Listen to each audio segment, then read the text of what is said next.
And let's test the audio because we always have to do that. I hope we're working. Yeah, we are. I made the mistake of shutting off my Windows machine. 5, 4, 3, 2, 1. I'm John Miglosh for the Wisconsin TMA and the International Society for Strategic Marketing. Well, let's go over to Fishburne and see how he's doing today. Excuse me, are you Gen Z?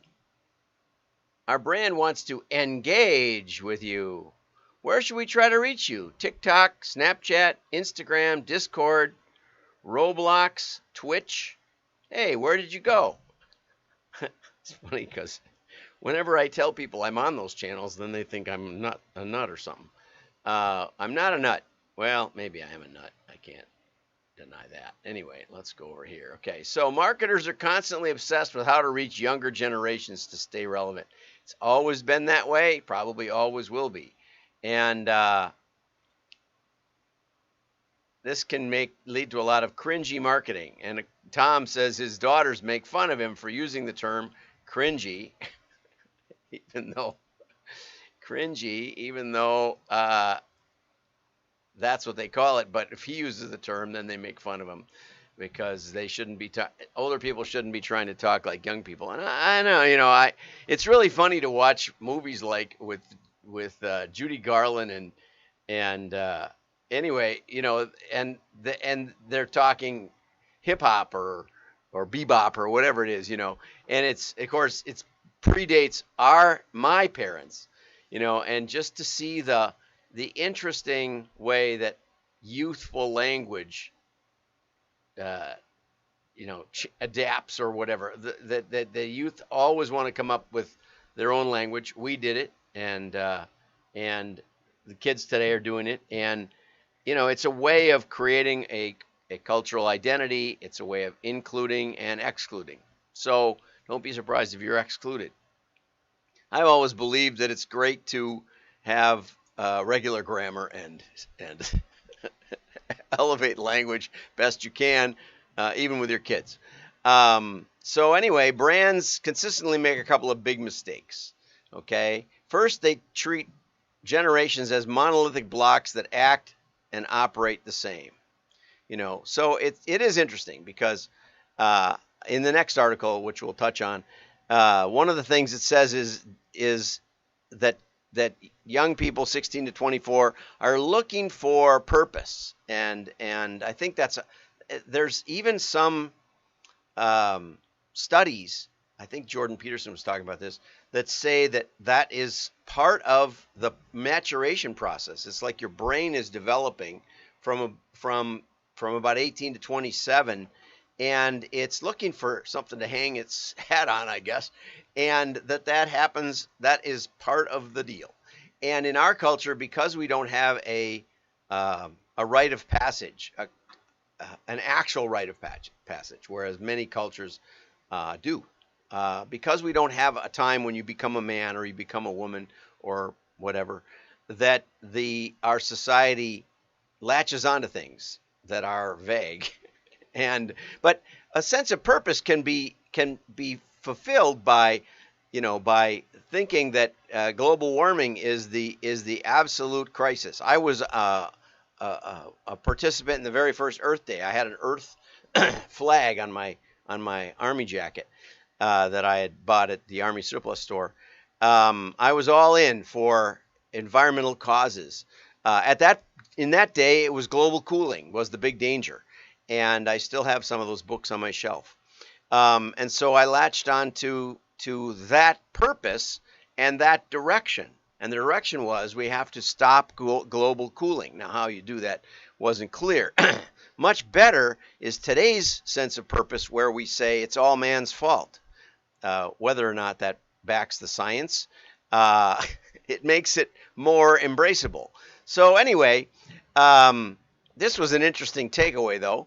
It says just because you go to where the kids are doesn't mean that you'll be welcomed. Jennifer Spalding, Cheeto head of marketing for Cheetos at Frito-Lay, said she operates burner accounts on various social channels. You don't need a burner account. You just need a different name and an email. But you can call it that if you want. Posing as Gen Z to try to better understand Gen Z and how to react with them. That's true. But if you don't listen more than you talk, they'll know that you're old. Sometimes you have to zip it and let the artist or celebrity tell you how to really communicate. And that's why we have a style consultant for this show who always tells me what I did wrong and sometimes tells me what I did right. Okay, Andy Bateman, CEO of Sid Lee, says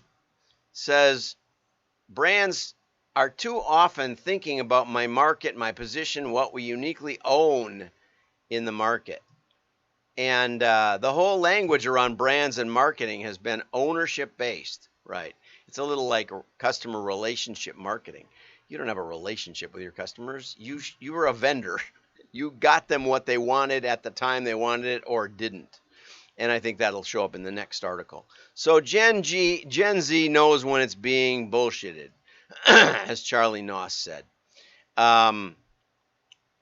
What do we know about Gen Z so we can get them to buy stuff? So far, all we know is they hate brands that try to get them to buy stuff, which of course isn't true. The case is they hate brands who overtly try to get them to buy stuff without talking about all the purpose and things, which mostly is baloney, that the brand stands for. But, it's more subtle. It's a second order sale. Okay. And that one isn't as funny, but this one's pretty funny. We learn to speak your language so your generation will start to pay attention to our ads. And then there's an emoji of not describing what. Anyway, and here's one, the Gen Z favorite brands, and it's a mess. And that's what it is, basically. What does this distribution of sentiment say? It says that they want purpose, but they want it purpose the way they want it. They want purpose that speaks to them, which I think is kind of funny. So Adidas is in the top category, but it's number 2 in the sportswear category. And a lot of it because Adidas' popularity comes from the fact that it isn't Nike. They don't like the NFL, but they like Nike because NFL has problems with athlete privilege. But Nike has problems with that too. Anyway, it basically says the whole thing doesn't make a lot of sense. And that's probably where we should end. Okay, here's a great article that I've been wanting to talk about. So let's go over to this. Direct-to-consumer brands are shifting to old-school marketing tactics like direct mail. This is one of the best articles I've run across in a long time from Laura O'Reilly. And it says, AutoKnown, a 6-year-old surfing company, was adept at using Facebook ads to target prospective customers, but the Facebook campaigns declined. And a lot of the word is that Apple's privacy changes were causing it because Facebook could no longer identify everything else you were looking at that wasn't Facebook, which is part of the way they made the thing work. Now, whether it worked or not, that's another question. Whether it's scalable is another question. But the changes have made it costlier to acquire new customers using Facebook ads. So AutoKnown's chief marketing officer, Max Lashansky, said that they're planning to shift 25% of its marketing budget toward physical mail. How about that? That's pretty crazy, right? And they think they're going to go to Men's Clothier Buck Mason increased its circulation of catalogs this year by 30% over 2020 and 2019. Increase the circulation of its catalogs.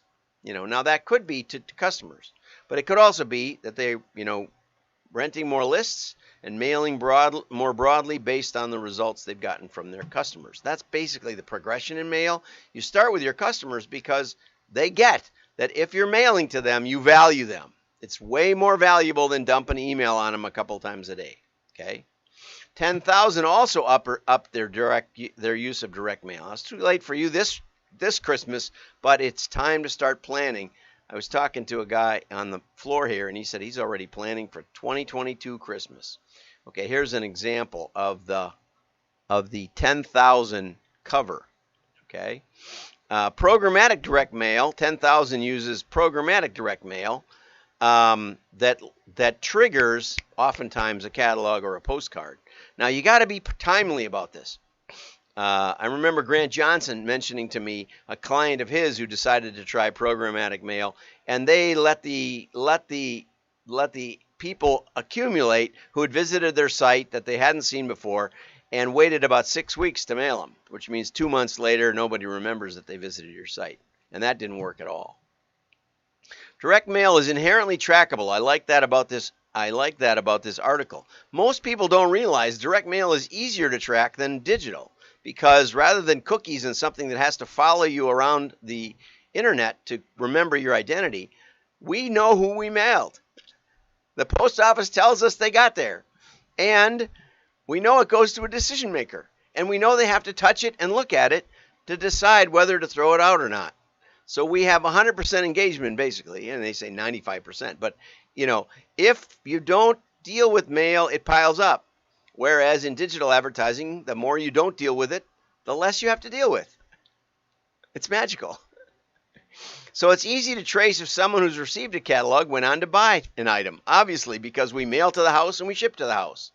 Plus, physical mailers tend to sit around on the dining room table for a relatively long period of time, an average a couple of weeks. Okay, here's Buck Mason in their catalog. Okay, Rockerbox, a marketing attribution platform that works with around 150 direct-to-consumer brands, said Facebook still makes up the lion's share of the client's ad spend, but Facebook's share of those budgets has shrunk over the past 2 quarters, while the Facebook ad cost has doubled, I think, shifting to areas including direct mail, plus others. Okay. Other direct-to-consumers are relocating their ad spend to other places, to Amazon Ad Network. The days where you could launch on Facebook and scale to 6-figure ad spend very quickly are over. The days when you could launch and quickly scale, okay, are over. And that's the note for today. So, if you're not thinking about mail, you should be. And if you're thinking about mail, you should talk to somebody who's been in that space for 30 or 40 years, because people are making the same mistakes they did in the 80s, where they try a little mail, they don't set up proper testing, they don't understand the differences between mail and other media.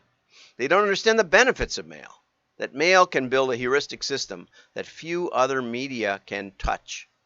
I'm John Miglosh. Like and share. Make a comment. Those comments are worth 20 likes from what I hear. And I always like hearing from you and hearing your questions. The articles today will be over on WDMA.org if you subscribe, which is free.